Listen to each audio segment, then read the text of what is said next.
जय श्री राधे कृष्णा साथियों। मैं भी कृष्णा ज्ञान सारा चैनल में आपका स्वागत करती हूँ।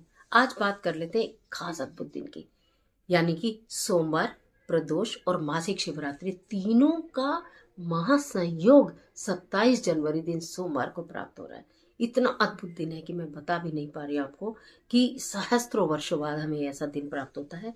माह का महीना हो, सोमवार का दिन हो, प्रदोष उसके दिन तिथि हो और त्रयोदशी तिथि यानी कि जो मासिक शिवरात्रि है।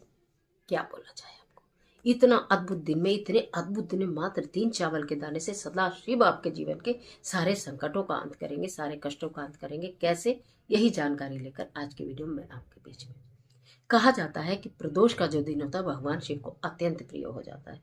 मान्यता है कि सोमवार का दिन है ही भगवान शिव के लिए, आपके चंद्रमा को उच्च करने के लिए। और साथ साथ कहा यह जाता है जो मासिक शिवरात्रि आती है, जो भक्तजन उस दिन भगवान शिव की पूजा करते हैं उनका तो कल्याण हो जाता है। और जब ये तीनों तिथियां हमें एक ही दिन मिले 27 जनवरी के दिन, तो उस दिन का क्या ही बोलो। आप जितना कर सकते हो महादेव की शरण में जाइए। अगर आप प्रदोष का व्रत करते हो तो आप जरूर करिएगा। आप सोमवार का व्रत करते हो, अद्भुत फल प्राप्त होगा। अगर आप मासिक शिवरात्रि का व्रत करते हो तो तीनों व्रत का फल एक ही दिन में प्राप्त होगा।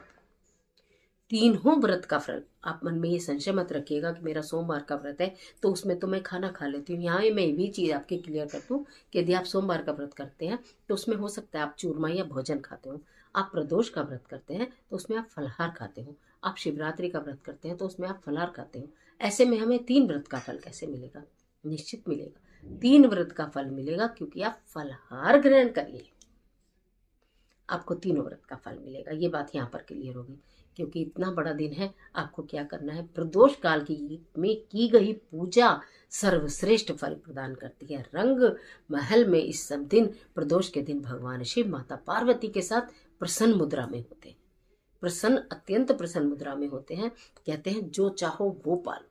आज के दिन, ये अद्भुत दिन, क्योंकि 3 दिन का एक संयोग जो मिल रहा है, तो ये अद्भुत दिन जो मिल रहा है, इसमें जो चाहो वो पा सकते हो। आपको नौकरी चाहिए, आपको शिक्षा चाहिए, आपको शिक्षा में अव्वल आना है, आपको वो चाहिए। आपको प्यार चाहिए, आपको विवाह चाहिए, आपको व्यापार चाहिए, आपको रोग रहित अपना जीवन चाहिए या रोग रहित शरीर चाहिए, तो आपको क्या करना है? शाम का समय हो, प्रदोष काल का समय, सही समय बोलूं तो 5:30 से लेकर 7:30 के बीच में आपको करना है। 3 चावल के दाने लेकर जाने हैं, 3 गेंदे के या गुड़हल के फूल लेके जाने हैं और 3 बेलपत्र लेकर जाने हैं। इस कंडीशन में अगर आपको कहीं बेलपत्र ना मिले तो विचलित मत होना। 3 चावल के दाने और 3 फूल ले जाना, लाल गुड़हल और पीला गेंदा। दोनों मिले अति उत्तम, एक मिले कोई प्रॉब्लम नहीं। कुछ ना करने से करना हमेशा बेहतर होता है। 2 घी के दीपक लेके जाने हैं। शिवालय जाना होगा, घर में इस कार्य को मत करिए, शिवालय करेंगे अद्भुत परिणाम। देखिए, मैंने आपको बताया सहस्त्रों वर्षों में ऐसा संयोग प्राप्त होता है जो आपको 27 जनवरी दिन सोमवार में प्राप्त हो रहा है।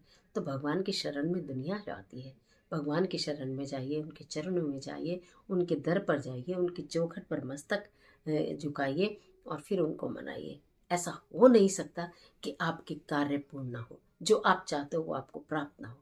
ये नहीं हो सकता, ऐसा मेरा हृदय कहता है। करके देखिए। तो 3 चावल के दाने लेकर गए आप, 2 दीपक लेकर गए, 3 गुड़हल के या 3 गेंदे के फूल लेकर गए, बेलपत्र मिले तो 3 लेकर जाना। आप पहले 1 चावल का दाना भगवान शिव पर अपनी मनोकामना, अपनी इच्छा बोलते हुए उनकी पिंडी के ऊपर अर्पित करना। 1 फूल उनकी पिंडी के ऊपर अर्पित करना। दूसरा चावल का दाना, आप जो शिवलिंग है, यहाँ पर जो अशोक सुंदरी के बीच में खाली जगह होती है, वहाँ अशोक सुंदरी की जगह पर 1 पुष्प और 1 चावल का दाना अर्पित कर देना। तीसरा चावल का दाना और पुष्प भगवान शिव के चरणों में अर्पित करना। यानी कि जो ये शिवलिंग है मान लीजिए, तो यहाँ पर ये वाली जगह पर नीचे आपको अर्पित कर देना है। ये शिवलिंग है, ठीक है। ये देखिए, ये माता पार्वती का हस्त कमल है जिसके ऊपर ये शिवलिंग विराजमान है, ठीक है। अब उसके बाद आपको वहां पर घी का दीपक प्रज्वलित करना है। ओम नमः शिवाय शिवाय नमः, ओम नमः शिवाय शिवाय नमः, ओम नमः शिवाय शिवाय नमः मंत्र का अनगिनत बार जाप करिए। कोई माला नहीं, कोई संख्या नहीं। ओम नमः शिवाय शिवाय नमः, ओम नमः शिवाय शिवाय नमः मंत्र का जाप करते रहिए। सब कुछ भगवान भोलेनाथ को मालूम है, फिर भी आप अपनी चीज़ों को उनके सामने ज़रूर रखिए कि क्या आपके जीवन में से क्या हो सकता है। उसके बाद अपने मस्तक को शिवलिंग पर टिकाइए, जिससे कि इस मस्तक पे लगी हुई इस मस्तक की खराब लकीरें मिट जाएं और अच्छी लकीरें भगवान भोलेनाथ की कृपा से आपको प्राप्त हो जाएं। उसके पश्चात एक जो दीपक आपके हाथ में बचा है वो वहीं मंदिर में बेलपत्री के वृक्ष के नीचे जला दीजिए। अब मैं आपको क्या ही बोलूं, इतना अद्भुत आपको मैंने जो उपाय बताया है, जो मैंने पूजा बताई है, जो मैंने आपको करने के लिए कार्य बताया है, इसको बच्चे बूढ़े जवान स्त्री पुरुष मैरिड अनमैरिड कोई भी कर ले। पीरियड सूतक पातक में तो खैर नहीं होगा। अगर पीरियड सूतक पातक है तो आप जहाँ अपने घर में हैं किसी एक स्थान पर बैठ जाइए, पवित्र अवस्था अपनी कर लीजिए, सब कुछ चेंज कर लीजिए और हाथ जोड़कर प्रदोष काल में ओम नमः शिवाय शिवाय नमः, ओम नमः शिवाय शिवाय नमः, ओम नमः शिवाय शिवाय नमः मंत्र का जाप करिए। इस तरह से करिए और वो बेलपत्री के वृक्ष के नीचे भी घी का दीपक जलाने के बाद माता लक्ष्मी को प्रणाम करने के बाद उनसे धन प्राप्ति की कामना करने के बाद अपने घर को लौट आइए।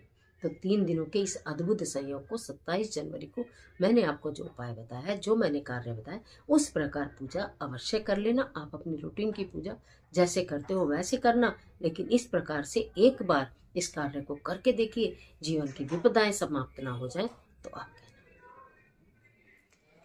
आज के लिए इतना ही, इजाज़त दीजिए। आशा करती हूँ वीडियो आपके लिए बहुत उपयोगी साबित होगी। मिलते हैं एक और ज़बरदस्त वीडियो के साथ, तब तक हंसते रहिए, मुस्कुराते रहिए, अपना और अपने अपनों का ख्याल कीजिए। वीडियो अच्छी लगे तो लाइक कीजिए, फ्रेंड के साथ शेयर करना बिल्कुल मत भूलिए और कमेंट बॉक्स में ओम नमः शिवाय ज़रूर लिखिए। ईश्वर आपकी मदद